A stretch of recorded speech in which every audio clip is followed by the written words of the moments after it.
Former President Trump was in the courtroom yesterday as his defense team presented in the New York $250 million civil fraud trial.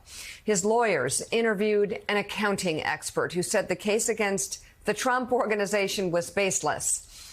The New York Attorney General accuses Trump's namesake company of filing false financial statements in order to receive favorable bank deals. Judge Arthur Engoron, who is presiding over the case, has already ruled that the Trump Organization committed fraud and dissolved some of Trump's businesses as a result. Yesterday, a panel of state appellate division judges paused that decision. That means the stay the Attorney General's office previously agreed on would remain in place until the full court hears and rules on Trump's appeal. That likely won't come until next year after the fraud trial is over. Trump is scheduled to testify for his defense on Monday. Millie. Joining us now, former litigator, MSNBC legal analyst Lisa Rubin. Lisa was in the courtroom yesterday. Lisa, great to see you. So we're going to hear from the defendant himself on Monday with some testimony. But tell us about what you saw yesterday. The Trump team bringing in an expert, a tax attorney, who said effectively, as defense teams will find someone to say for them from time to time, what he did wasn't so bad, actually. Yeah. Elie Bartok, who's an accounting professor at NYU's Stern School of Business, came in yesterday and he gave all the testimony that Trump could have dreamed of. He essentially said there was nothing wrong with the financial statements. In reviewing them for every year between 2011 and 2021, he found no indicia of fraud, no GAAP violations. Those are the accounting standards that govern how the financial statements have to be presented.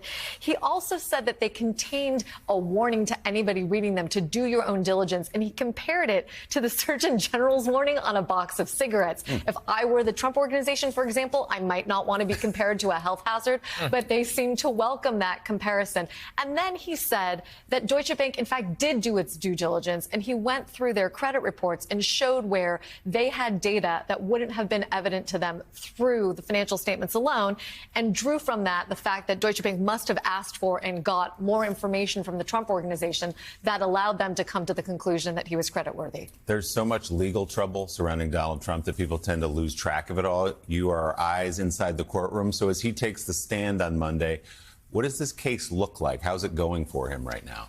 I don't think it's going particularly well. Let me resist your question to one extent. I'm not positive Donald Trump is going to testify. I can tell you, looking at you here, I know Donald Trump wants to testify, but his lawyers desperately wanted to lift the gag order that's still in place. They weren't able to do so. They asked Judge Engoron to pause the trial. He would not do so. And they told me to my face the day before they weren't going to ask him that because they knew how it was going to go. That signals to me they are afraid of having their client on the stand and inches away from that principal law clerk he can't talk about when he testifies. I will tell you also, he didn't answer any questions yesterday in the hallway. He speechified. He never does, by the way. No, he doesn't. No, but he usually actually takes a little bit here or there. And our folks who are in the hallway who follow him on the campaign trail said he was unusually disciplined in the sense that while he attacked and gave his usual Trumpian talking points, he would not engage with any of the press corps assembled in the hallway. So all this is to say, I'll believe he takes the stand when he does, Willie. Lisa, let's turn to another Trump legal matter, the appeal that his team filed in Washington on the federal January 6th case, the election interference case. Clearly an effort to stall, suggesting that it's an appeal that could find its way all the way to the Supreme Court. But in the interim, they're asking, like, hey, all the deadlines on this case should freeze until we get a resolution there. So give us your assessment of that tactic, and do you think it could be successful?